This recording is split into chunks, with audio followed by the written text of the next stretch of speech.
जय हिंद दोस्तों। पिछले वीडियो में हमने प्लेट किनारा प्लेट सीमांत के बारे में कुछ अध्ययन कर रहे थे। इसमें हमने देखा था कि प्लेट किनारा क्या है और ये 3 प्रकार के होते हैं। एक अभिसारी प्लेट किनारा, अपसारी प्लेट किनारा, संरक्षित प्लेट किनारा। अभिसारी प्लेट किनारा को देखे थे कि जब 2 प्लेटें पास पास आती हैं तो इसे कहा जाता है अभिसारी प्लेट किनारा। और वदाती बेनियोफ जोन को पढ़ा था। फिर महासागरीय प्लेट और महाद्वीपीय प्लेट का अभिसरण, जैसे जो अभिसरण है वो भी 3 प्रकार के होते हैं। एक महासागरीय महाद्वीपीय प्लेट अभिसरण, एक महासागरीय महासागरीय प्लेट अभिसरण, एक महाद्वीपीय महाद्वीपीय प्लेट अभिसरण।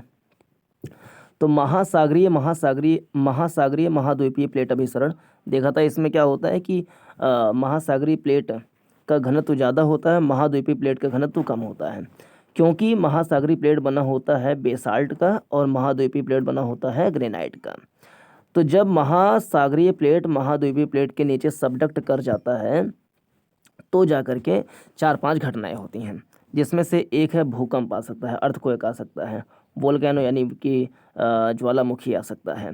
अगर भूकंप बहुत तेज हुआ तो सुनामी भी आ सकता है। और इसके अलावा पर्वत का निर्माण हो सकता है, माउंटेन का फॉर्मेशन हो सकता है। और जो महासागरीय गर्त होते हैं, ओशियानिक जो ट्रेंच होते हैं, उसका निर्माण हो सकता है। तो 5 चीज़ें हो सकती हैं। अब महासागरीय महाद्वीपीय प्लेट अभिसरण के 3 एग्जाम्पल हमने देखे थे, जिसमें से एक एग्जाम्पल था कोकोस। एक महासागरीय प्लेट है और दक्षिण अमेरिकी महाद्वीप एक साउथ अमेरिकन महाद्वीप एक महाद्वीपीय प्लेट है। तो जब कोकोस प्लेट दक्षिण अमेरिकी प्लेट के नीचे सबडक्ट करता है तो इसमें 3-4 घटनाएं होती हैं। पहले तो विभिन्न गहराइयों के भूकंप मूल का विकास होता है। इससे जब कोकोस प्लेट नीचे सबडक्ट करता है और वदाती बेनियोफ जोन में जाता है या असल मंडल दुर्बलता मंडल तक जाता है और फिर से पिघलता है, तो ज्वालामुखी का उद्गार होता है। मैग्मा ऊपरीमुखी गति करते हुए असल मंडलीय प्लेट से टकराता है और जहाँ कमज़ोर क्षेत्र देखता है वहाँ से निकल जाता है। तो इसमें से एक विश्व का सबसे ऊंचा जो सक्रिय ज्वालामुखी का निर्माण होता है, ओसो सेलेडो करके उसका नाम है, उसका निर्माण होता है इसमें। यहाँ पे देखिए नज़का प्लेट है, सॉरी कोकोस नहीं, नज़का प्लेट है वो, नज़का प्लेट। तो उससे क्या होता है, पेरू चिली खाई, ये ओजोस डल सेलेडो, ये विश्व का सबसे ऊंचा सक्रिय ज्वालामुखी का निर्माण होता है। इसके अलावा यहाँ पे देख रहे हैं कि एंडीज पर्वत, एक वलित पर्वत का निर्माण होता है जो कि 7000 किलोमीटर लंबा है और महाद्वीप पर स्थित सबसे लंबी पर्वत श्रृंखला है। फिर पेरू चिली खाई का निर्माण होता है। और जो ओजोस डल सेलेडो है ये चिली और अर्जेंटीना के बॉर्डर पर बनता है। इसके अलावा इक्वाडोर में कोटोपैक्सी नाम का सक्रिय ज्वालामुखी का निर्माण भी होता है। फिर एक है जुआन डी फूका महासागरीय प्लेट है, जो कि उत्तरी अमेरिकी प्लेट के नीचे जब प्रवेश करता है तो जुआन डी फूका क्या कहते हैं, गर्त का निर्माण होता है और कास्केड श्रेणी का निर्माण होता है। और कास्केड श्रेणी के पास में ही 2 सक्रिय ज्वालामुखी का निर्माण होता है। उसमें से एक है माउंट रेनियर और एक है सेंट हेलेंस। फिर तीसरा एग्जाम्पल था कि प्रशांत महासागर जो है एक महासागरीय प्लेट है और उत्तरी अमेरिकी महाद्वीपीय प्लेट। तो दोनों जब सबडक्ट होते हैं, जब प्रशांत महासागरीय प्लेट सबडक्ट होता है तो रॉकी पर्वत का निर्माण होता है। इसके अलावा इससे एल्यूशियन गर्त का निर्माण होता है, एल्यूशियन गर्त का निर्माण होता है। और यहाँ पे देखिए कि छेपड़ में असामान्य परिघटना हुई है जिसे फ्लैट स्लैब सबडक्शन कहा जाता है। इसी कारण से रॉकी पर्वत उत्तरी अमेरिकी प्लेट के किनारे पर निर्मित न होकर आंतरिक भाग पर निर्मित है। यहाँ तक हमने देखा था पिछली वीडियो में। इसमें हम देखेंगे महासागरीय प्लेट अभिसरण। इस प्रकार के अभिसरण में 2 महासागरीय प्लेटें एक दूसरे की ओर गति करती हैं तथा टक्कर के उपरांत अपेक्षाकृत अधिक घनत्व और वेग वाली प्लेट का क्षेपण होता है। गहरे महासागरीय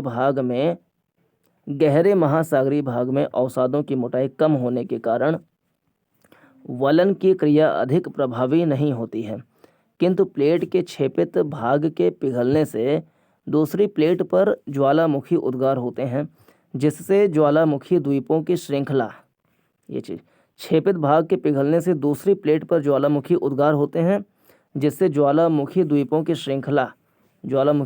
श्रृंखला का निर्माण होता है, जिसे द्वीपीय चाप यानी कि आइलैंड आर्क कहा जाता है। गहरे महासागरीय भाग में क्षेपण क्षेत्र में महासागरीय गर्त बनती है। यह क्षेत्र तीव्र भूकंपों का क्षेत्र होता है, जहां सुनामी की संभावना भी बनी रहती है। यहाँ पे जैसे ओशियानिक क्रस्ट है, मतलब ओशियानिक प्लेट है, ये ओशियानिक प्लेट है, तो इसका वेग और घनत्व ज़्यादा रहा होगा, तो नीचे सबडक्ट कर गई और विभिन्न गहराइयों के ज्वालामुखी मूल का निर्माण हुआ। और जब ये वदाती बेने ऑफ जोन या दुर्बलता मंडल में जाकर के गर्म गलित मैग्मा में परिवर्तित होता है, तो ये ऊपरीमुखी संवहन धाराओं के अधीन ऊपरीमुखी गति करके असल मंडलीय प्लेट के आधार से टकरा करके जहाँ कमज़ोर हिस्सा देखता है वहाँ से छिद्र बनाते हुए बाहर निकल आता है, और जो उसका निक्षेपण होता है मैग्मा का, वो ठंडा होकर के द्वीपीय चाप के रूप में निर्माण करता है, और यहाँ किनारे जो है महासागरीय गर्त का निर्माण भी हो सकता है। महासागरीय गर्तों के कुछ नाम देखें तो पेरू चिली जो गर्त है वो बनता है नज़का और दक्षिणी अमेरिकी महाद्वीप के सबडक्शन में। दूसरा जुआन डी फूका गर्त का निर्माण होता है जब जुआन डी फूका महासागरीय प्लेट उत्तरी अमेरिकी महाद्वीपीय प्लेट से टकराता है। तो तीसरा एल्यूशियन गर्त का निर्माण होता है जब प्रशांत महासागरीय प्लेट उत्तरी अमेरिकी महाद्वीपीय प्लेट से सबडक्ट करता है। तो इस प्लेट किनारे के निम्नलिखित प्रमुख उदाहरण हैं। तो 1 2 3 उदाहरण हैं प्रमुख जब महासागरीय प्लेट का सबडक्शन होता है। तो इसके क्या परिणाम होते हैं उसको देखा हमने कि भूकंप, विभिन्न गहराइयों के भूकंप मूलों का निर्माण होगा। दूसरा जब मतलब उसका जो गहराई होता है, मोटाई होता है, कम होता है, लेकिन जब ज्वालामुखी का उद्गार होगा तो अगली प्लेट पर द्वीपीय चाप का निर्माण होगा, द्वीपों की श्रृंखला का निर्माण होगा, और सुनामी भी आ सकता है उसमें। महासागर के अंदर में अगर ऐसा क्रिया प्रतिक्रिया बहुत तेजी से होगा तो सुनामी की भी संभावना बनती है।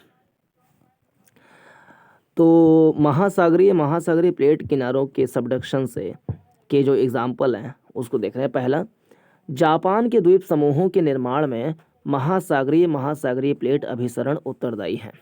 ठीक है, जापान के द्वीप समूहों के निर्माण में महासागरीय प्लेट अभिसरण उत्तरदायी हैं। जो होक्काइडो, होन्शू, शिकोकू, क्यूशू, रियोकू, बहुत सारे द्वीप हैं बड़े बड़े, उसके निर्माण में महासागरीय प्लेट अभिसरण उत्तरदायी है।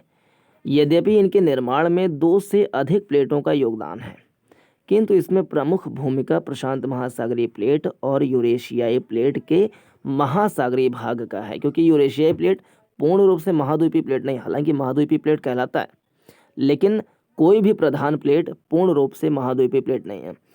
कुछ गौड़ या छोटी प्लेटें जिनकी संख्या अमेरिकी भू विज्ञान विभाग के अनुसार 100 हैं, तो छोटी प्लेटों में जैसे अरब प्लेट है वो पूर्ण रूप से हम कह सकते हैं कि ये महाद्वीपीय प्लेट है। लेकिन कोई भी प्रधान प्लेट, जो कि मॉर्गन के अनुसार 7 हैं प्रधान प्लेटें, उनमें से कोई भी प्रधान प्लेटें पूर्ण रूप से महाद्वीपीय प्लेट नहीं है। वो महाद्वीप के हिस्से ज़्यादा हैं, लेकिन कुछ हिस्से महासागर के भी आते हैं। तो वही कह रहा है कि जो जापान के द्वीप समूहों का निर्माण हुआ है वो महासागरीय प्लेट अभिसरण उत्तरदायी है, इसका कारण है। यद्यपि इसके निर्माण में 2 से अधिक प्लेटों का योगदान है, किंतु इसमें प्रमुख भूमिका प्रशांत महासागरीय प्लेट का है और यूरेशियाई प्लेट के महासागरीय भाग का है। ठीक है, मतलब कह सकते हैं यूरेशियाई प्लेट तो महाद्वीपीय प्लेट है, लेकिन महाद्वीपीय प्लेट कोई भी प्रधान प्लेट पूर्ण रूप से महाद्वीपीय नहीं है। उसका जो जलीय खंड वाला प्लेट है वो और पूर्ण रूप से प्रशांत महासागरीय प्लेट जो है वो के सबडक्शन और क्रिया प्रतिक्रिया का परिणाम है जापान का जो द्वीप समूह है। इस अभिसरण में प्रशांत प्लेट का क्षेपण हुआ है तथा ज्वालामुखी उद्गार में जापान द्वीप समूह अस्तित्व में आए हैं। ये द्वीप समूह भूकंप तथा ज्वालामुखी ग्रस्त क्षेत्र हैं एवं तीव्र भूकंपों के अधीन यह सुनामी ग्रस्त क्षेत्र भी हैं। ठीक है, फिर से इस अभिसरण में प्रशांत प्लेट का क्षेपण हुआ है तथा ज्वालामुखी उद्गार में जापान द्वीप समूह अस्तित्व में आए हैं। ये द्वीप समूह भूकंप तथा ज्वालामुखी ग्रस्त क्षेत्र हैं एवं तीव्र भूकंपों के अधीन यह सुनामी ग्रस्त क्षेत्र भी हैं। दूसरा एग्जाम्पल, फिलीपींस द्वीप समूहों के निर्माण में फिलीपींस महासागरीय प्लेट और सुंडा महासागरीय प्लेट, ठीक ना, दो महासागरीय प्लेट मिल गई। फिलीपींस द्वीप समूहों के निर्माण में फिलीपींस महासागरीय प्लेट और सुंडा महासागरीय प्लेट में क्षेपित हुई।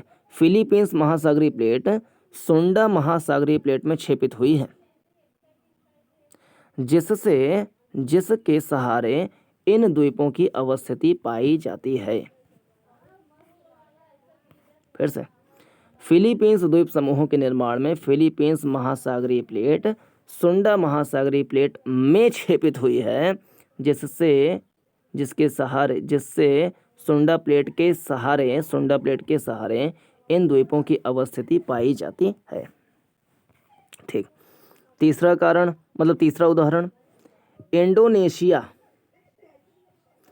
तो पहला जापान देखा जो कि प्रशांत महासागरीय प्लेट और यूरेशियन महाद्वीपीय प्लेट का जो महासागरीय हिस्सा है के क्षेपण क्रिया प्रतिक्रिया का परिणाम है, और दूसरा फिलीपींस महासागरीय प्लेट सुंडा महासागरीय प्लेट में क्षेपित होकर के फिलीपींस द्वीप की संरचना करती हैं। फिर तीसरा है इंडोनेशिया, विश्व का सबसे बड़ा द्वीप समूह है। इसके निर्माण में मुख्यतः इंडो ऑस्ट्रेलियन प्लेट तथा सुंडा प्लेट अभिसरण उत्तरदायी है। ठीक है, इंडो ऑस्ट्रेलियन प्लेट तथा सुंडा प्लेट अभिसरण उत्तरदायी है। इसके अंतर्गत ऑस्ट्रेलिया प्लेट का महासागरीय भाग सुंडा महासागरीय प्लेट में क्षेपित हुआ है तथा ज्वालामुखी क्रिया में यहाँ हजारों द्वीप निर्मित हुए हैं। फिर से, इसके अंतर्गत ऑस्ट्रेलिया प्लेट का महासागरीय भाग, क्योंकि ये जो इंडो ऑस्ट्रेलियन प्लेट है वो महाद्वीपीय प्लेट है, लेकिन काफ़ी सारा हिस्सा महासागरीय भी है उसका। तो इंडो ऑस्ट्रेलियन महाद्वीपीय प्लेट का महासागरीय हिस्सा जब सुंडा प्लेट के नीचे क्षेपित होता है तो उसकी क्रिया में हजारों द्वीप की निर्मित हुई है। यह क्षेत्र ज्वालामुखी और भूकंपग्रस्त है। एक प्रश्न है, प्लेट विवर्तनिकी को परिभाषित करते हुए इंडोनेशिया तथा फिलीपींस के हजारों द्वीपों के विरचन की प्रक्रिया को समझाइए। ये प्रश्न यूपीएससी में आया था। फिर अगला टॉपिक है महाद्वीपीय प्लेट अभिसरण। तो महाद्वीपीय प्लेट अभिसरण के 3 एग्जाम्पल, एक नज़का और दक्षिण अमेरिकी महाद्वीप का क्षेपण हुआ था, जिसमें पेरू चिली गर्त का निर्माण और सेलेडो करके जो है पेरू और अर्जेंटीना के बॉर्डर पर एल सेलेडो करके एक विश्व का सबसे ऊंचा सक्रिय ज्वालामुखी का निर्माण हुआ है। फिर तीसरा एंडीज पर्वत का निर्माण हुआ है, 700 किलोमीटर लंबा है, जो कि महाद्वीप पर स्थित सबसे लंबी पर्वत श्रृंखला है। फिर गर्त हो गया, भूकंप तो आते ही हैं, ज्वालामुखी हो गया, और इक्वाडोर में कोटोपैक्सी जो ज्वालामुखी है वो भी इसका एग्जाम्पल है। दूसरा हमने देखा कि जुआन डी फूका महासागरीय प्लेट और उत्तरी अमेरिकी प्लेट में टकराता है तो जुआन डी फूका गर्त बनाता है और कास्केड श्रेणी बनाता है। कास्केड श्रेणी में 2 ज्वालामुखी हैं, एक माउंट रेनियर है शायद, और एक और है सेंट हेलेंस करके है। तो गर्त हो गया, जुआन डी फूका गर्त, और पर्वत श्रेणी हो गया, और ज्वालामुखी हो गया।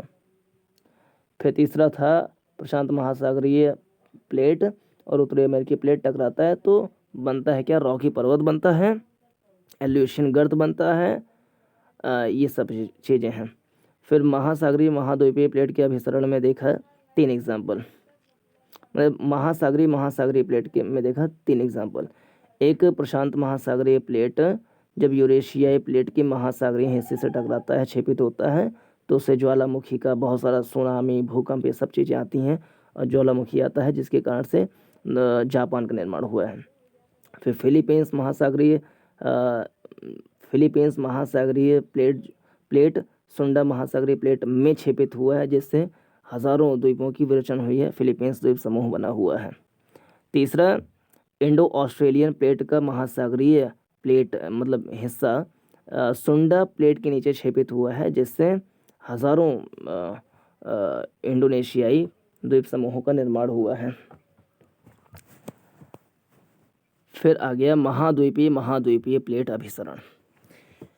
इस प्रकार के अभिसरण में 2 महाद्वीपीय प्लेटें एक दूसरे की ओर गति करती हैं। प्रथम चरण में इनके मध्य स्थित महासागर बंद होता है तथा अधिक वेग और घनत्व वाली महाद्वीपीय प्लेट दूसरी प्लेट में छेपित होती है। ठीक है।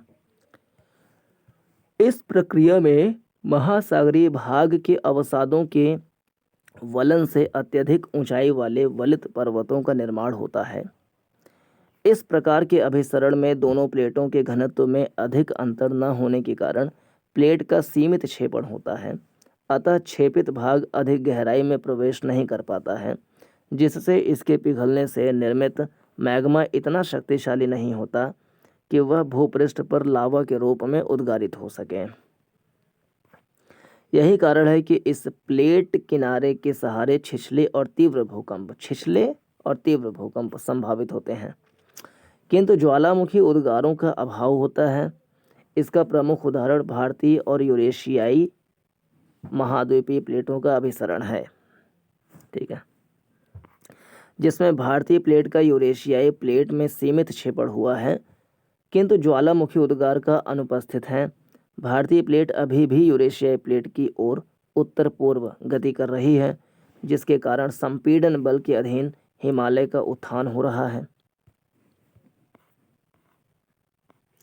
हिमालय विश्व का सबसे ऊंचा वलित पर्वत है, जिसका निर्माण संपीड़न बल के अधीन टेथिस सागर के अवसादों के वलन से हुआ है। एक प्रश्न है, क्या कारण है कि अधिकांश वलित पर्वत महाद्वीपों के किनारों पर पाए जाते हैं? यह भी देखा गया है कि वलित पर्वतों के साथ भूकंप और ज्वालामुखी का साहचर्य भी पाया जाता है। क्या यह साहचर्य अनिवार्य है? प्रश्न के उत्तर में तर्क सहित अपने पक्ष को प्रस्तुत कीजिए। ये प्रश्न यूपीएससी में आया था। इस टॉपिक को फिर से पढ़ते हैं। महाद्वीपीय प्लेट अभिसरण। इस प्रकार के अभिसरण में 2 महाद्वीपीय प्लेटें एक दूसरे की ओर गति करती हैं। प्रथम चरण में इनके मध्य स्थित महासागर बंद होता है तथा अधिक वेग और घनत्व वाली महाद्वीपीय प्लेट दूसरी प्लेट में छेपित होती है। इस प्रक्रिया में महासागरीय भाग के अवसादों के वलन से अत्यधिक ऊंचाई वाले वलित पर्वतों का निर्माण होता है। इस प्रकार के अभिसरण में दोनों प्लेटों के घनत्व में अधिक अंतर न होने के कारण प्लेट का सीमित क्षेपण होता है, अतः क्षेपित भाग अधिक गहराई में प्रवेश नहीं कर पाता है, जिससे इनके पिघलने से निर्मित मैग्मा इतना शक्तिशाली नहीं होता है कि वह भूपृष्ठ पर लावा के रूप में उद्गारित हो सके। यही कारण है कि इस प्लेट किनारे के सहारे छिछले और तीव्र भूकंप संभावित होते हैं, किंतु ज्वालामुखी उद्गारों का अभाव होता है। इसका प्रमुख उदाहरण भारतीय और यूरेशियाई महाद्वीपीय प्लेटों का अभिसरण है, जिसमें भारतीय प्लेट का यूरेशियाई प्लेट में सीमित क्षेपण हुआ है, किंतु ज्वालामुखी उद्गार अनुपस्थित है। भारतीय प्लेट अभी भी यूरेशियाई प्लेट की ओर उत्तर पूर्व दिशा में गति कर रही है, जिसके कारण संपीड़न बल के अधीन हिमालय का उत्थान हो रहा है। हिमालय विश्व का सबसे ऊंचा वलित पर्वत है, जिसका निर्माण संपीड़न बल के अधीन टेथिस सागर के अवसादों के वलन से हुआ है। फिर अगला है अपसारी प्लेट किनारा। ये तो अभिसारी प्लेट किनारा था जिसके 3 पार्ट्स हैं, महासागरीय, महाद्वीपीय, महासागरीय, महासागरीय, महाद्वीपीय, महाद्वीपीय। अब आ गया अपसारी प्लेट किनारा, यानी जब 2 प्लेटें दूर दूर जाएं। इस प्लेट किनारे के अंतर्गत 2 प्लेटें संवहन धाराओं के अधीन। संवहन धारा 1930 में आर्थर होम्स ने सिद्धांत दिया था और कहा था कि मेंटल कोर सीमा पर गर्म गलित मैग्मा ऊपरीमुखी गति करते हुए स्थलमंडलीय प्लेट से टकराता है और वो क्षैतिज दिशा में गति करते हुए फैल जाता है और ठंडा होकर के फिर से मेंटल में अवतलित हो जाता है। और जब फिर से मेंटल में आता है तो दुर्बलता मंडल में आते आते अधिक गहराई में आते आते फिर से गर्म होकर के यह प्रक्रिया चलती रहती है। इसी को कहा जाता है संवहन धारा या संवहन प्रवाह। ये 2 प्रकार के हो सकते हैं। एक तो किसी एक बिंदु से निकले और दोनों दिशाओं में फैल गए, इसे अपसारी संवहन धारा कहते हैं, जो कि भ्रंश के निर्माण, 2 प्लेटों के दूर जाने की क्रिया प्रतिक्रिया, ज्वालामुखी आने की क्रिया, इन सबको व्याख्यायित कर सकता है।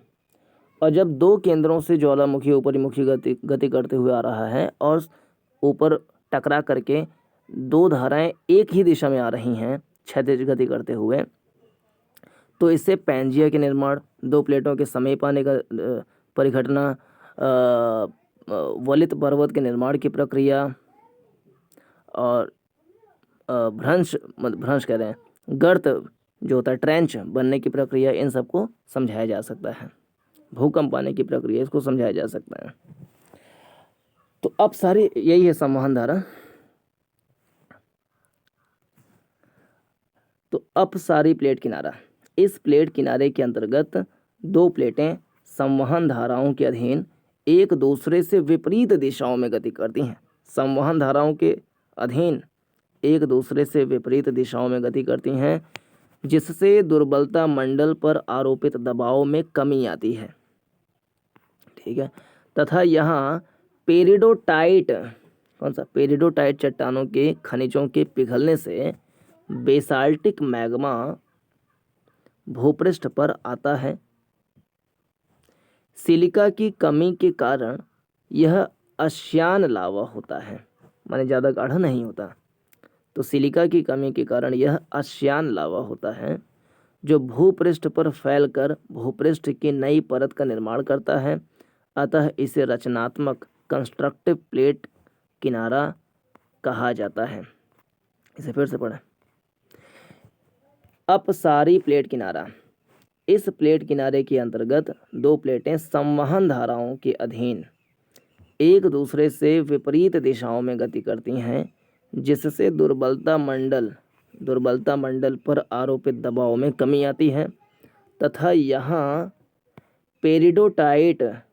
पेरिडोटाइट चट्टानों के खनिजों के पिघलने से बेसाल्टिक मैग्मा भूपृष्ठ पर आता है। सिलिका की कमी के कारण यह अश्यान लावा होता है, जो भूपृष्ठ पर फैलकर भूपृष्ठ की नई परत का निर्माण करता है। अतः इसे रचनात्मक यानी कंस्ट्रक्टिव प्लेट मार्जिन या प्लेट किनारा कहा जाता है। ये संवहन धारा इस केंद्र से उठी, ऊपरीमुखी गति करते हुए स्थल मंडल के आधार से टकराई और दोनों दिशाओं में क्षैतिज गति करते हुए विस्तृत हो गई, फैल गई, जिसके कारण से प्लेटों में विखंडन हुआ और ये 2 विपरीत दिशाओं में जा रही हैं। तो यहाँ से भूकंप करें, ज्वालामुखी उद्गार हो सकता है, मध्य अटलांटिक कटक का निर्माण हो सकता है, भूकंप तो आएंगे ही आएंगे, सुनामी का विकास हो सकता है, ये सारी चीज़ें, और ये फैल करके एक नई भूपृष्ठ का निर्माण करती हैं। इसी कारण से इसको रचनात्मक प्लेट किनारा या कंस्ट्रक्टिव प्लेट मार्जिन भी कहा जाता है। इसके निम्नलिखित मुख्यतः 2 स्थितियां हो सकती हैं। अपसारी प्लेट किनारों की 2 स्थितियां हो सकती हैं। पहला, जब यह महासागरीय भाग में होता है तब भ्रंश के सहारे बेसाल्टिक लावा उद्गार से मध्य महासागरीय कटक निर्मित होते हैं। फिर से, जब अपसारी प्लेट की घटना हो जब यह महासागरीय भाग में होता है तब भ्रंश के सहारे बेसाल्टिक लावा उद्गार से मध्य महासागरीय कटक निर्मित होते हैं। सागर नितल या अधस्तल का विस्तार होता है। इसमें भ्रंश के सहारे आसियान मैग्मा बाहर आता है। अतः अभिसारी प्लेट किनारों की तुलना में इन ज्वालामुखियों का विस्फोट अत्यंत कम होता है, क्योंकि आराम से आ गया ऊपर। अभिसारी में वो नीचे जाएगा, नीचे जाके गर्म होगा, दुर्बलता मंडल बेनियाफ जोन में जाएगा, फिर तेजी से धड़धड़ा करके ऊपर आएगा तो बड़ा कंपन करेगा, बहुत विनाशकारी हो सकता है। लेकिन ये आराम से 2 प्लेटें खिसकी, नीचे का दबाव कम हुआ, दुर्बलता मंडल से आसियान बेसाल्टिक लावा जो है वो ऊपर आया। आसियान सिलिका की कमी होती है तो आसियान होता है, आराम से आके फैल गया। जो भ्रंश है महासागरीय क्षेत्रों में भ्रंश के सहारे निकला और फैल गया। अतः अभिसारी प्लेट किनारों की तुलना में इन ज्वालामुखियों का विस्फोट अत्यंत कम होता है तथा इसमें भूकंप की तीव्रता भी काफ़ी कम होती है। ये चीज़ है, वह फिर से अध्ययन कर लें। इनकी निम्नलिखित मुख्यतः 2 स्थितियां हो सकती हैं। पहला, जब यह महासागरीय भाग में होता है तब भ्रंश के सहारे बेसाल्टिक लावा उद्गार से जब यह महासागरीय भाग में होता है तब भ्रंश के सहारे बेसाल्टिक लावा उद्गार से मध्य महासागरीय कटक निर्मित होते हैं। सागर नितल अधःस्थल का विस्तार होता है। इसमें भ्रंश के सहारे आसियान मैग्मा बाहर आता है। अतः अभिसारी प्लेट किनारों की तुलना में इन ज्वालामुखियों का विस्फोट अत्यंत कम होता है तथा इसमें भूकंपों की तीव्रता भी काफ़ी कम होती है। यह प्रक्रिया यद्यपि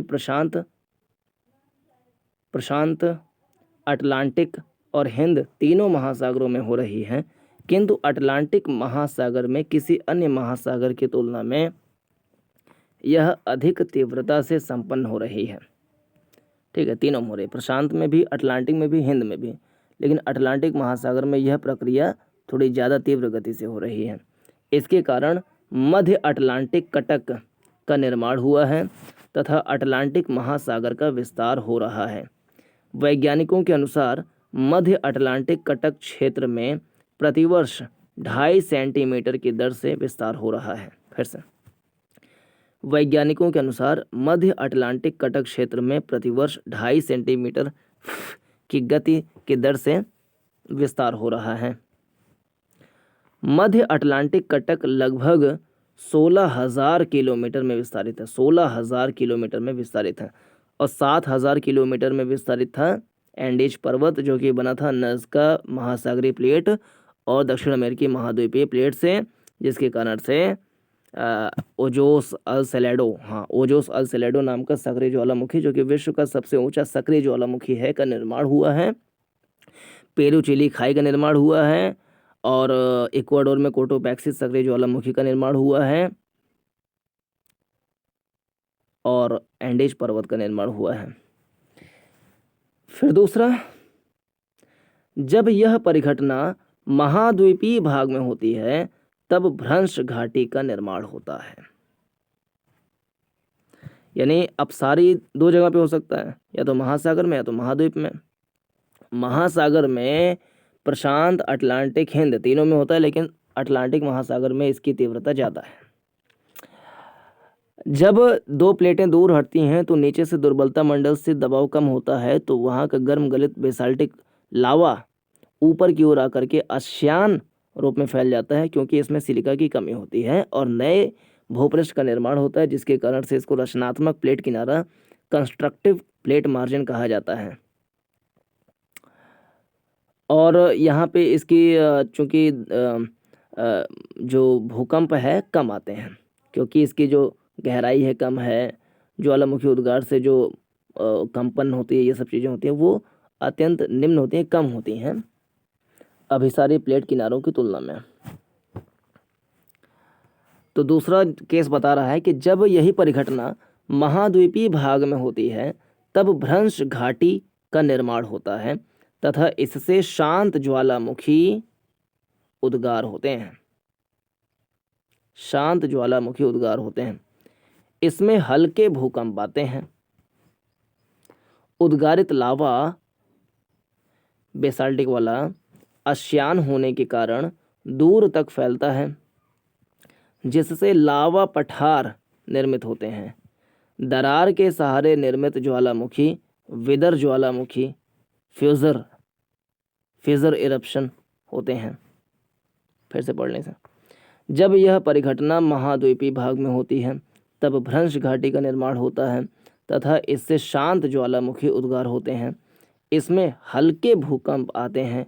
उद्गारित लावा बेसाल्टिक वाला आश्यान होने के कारण दूर तक फैलते हैं, जिससे लावा पठार का निर्माण होता है।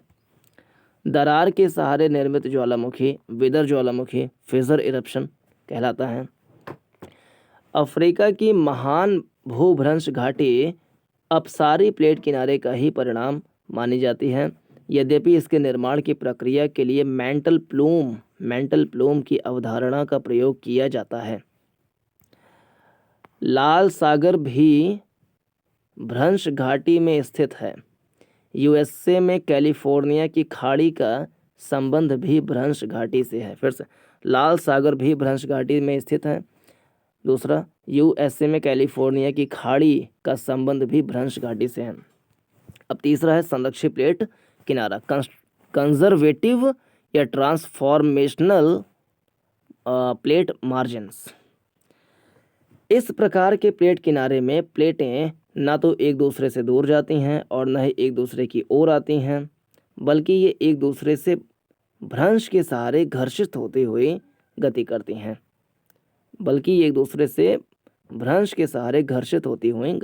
हैं। ठीक है। इसमें ना तो प्लेट के किसी भाग का विनाश होता है और न ही नई भूपृष्ठ का निर्माण होता है, अतः यह संरक्षित प्लेट किनारा कहलाती हैं। अभिसारी में विनाश होता है तो विनाशात्मक प्लेट किनारा है। अपसारी में निर्माण होता है तो संरचनात्मक प्लेट किनारा है।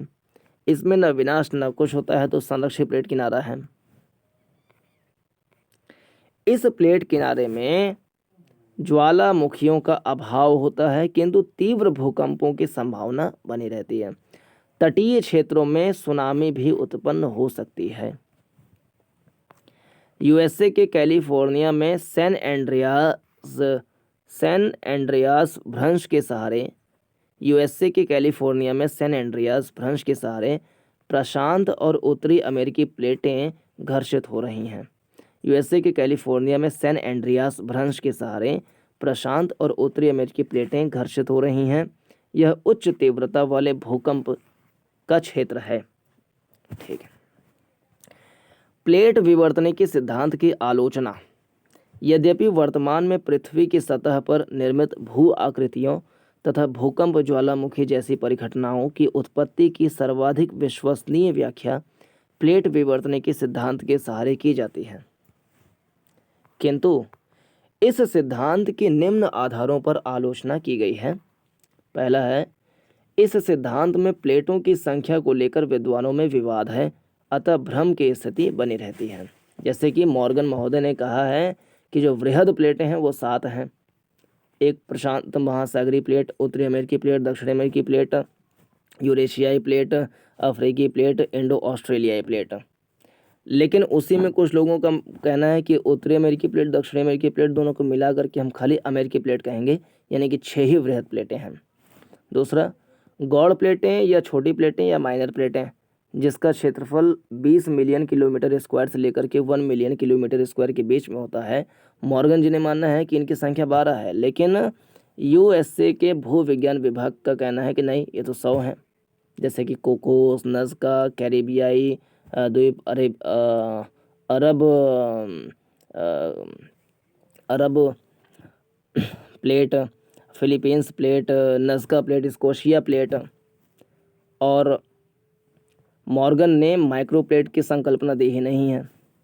बाकी माइक्रोप्लेट भी होते हैं, जैसे कि जुआन डी फूका, गोल्डा, ऐसे करके हैं। तो प्लेटों की संख्या को लेकर के विवाद है विद्वानों में। पहला आलोचना ये है। दूसरा, प्लेटों की गति के लिए संवहन धाराओं को प्रमुखता दी जाती है, किंतु इनके उत्पत्ति क्षेत्र तथा इनकी दिशा और तीव्रता में होने वाले परिवर्तनों की स्पष्ट व्याख्या नहीं की जा सकी है। तो ये है।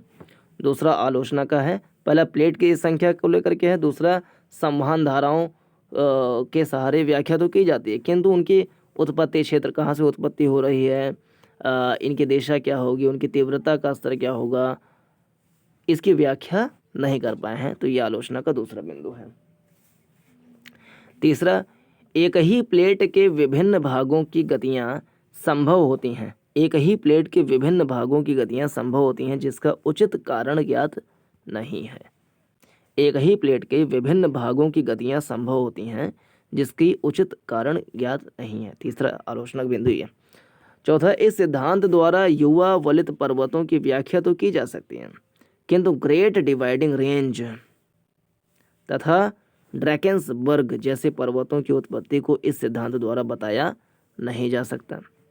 फिर से, इस सिद्धांत द्वारा युवा वलित पर्वतों जैसे कि Andes, Rockies, Cascade, Alps, Atlas, Himalaya, इन सब की व्याख्या तो की जा सकती है, परंतु ग्रेट डिवाइडिंग रेंज पहला, ड्रैकेंसबर्ग दूसरा, इन दोनों पर्वतों की उत्पत्ति को इस सिद्धांत द्वारा बताया नहीं जा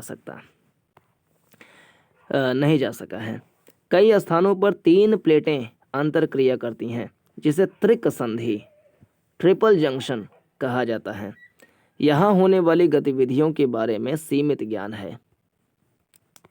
यह सिद्धांत प्लेट किनारों से संबंधित ज्वालामुखी उद्गारों की व्याख्या तो कर लेता है, किंतु ऐसा ज्वालामुखी जिनका संबंध प्लेटों के आंतरिक भाग से होता है उनकी व्याख्या इस सिद्धांत से नहीं की जा सकती। उसको मेंटल प्लूम से हम परिभाषित करते हैं।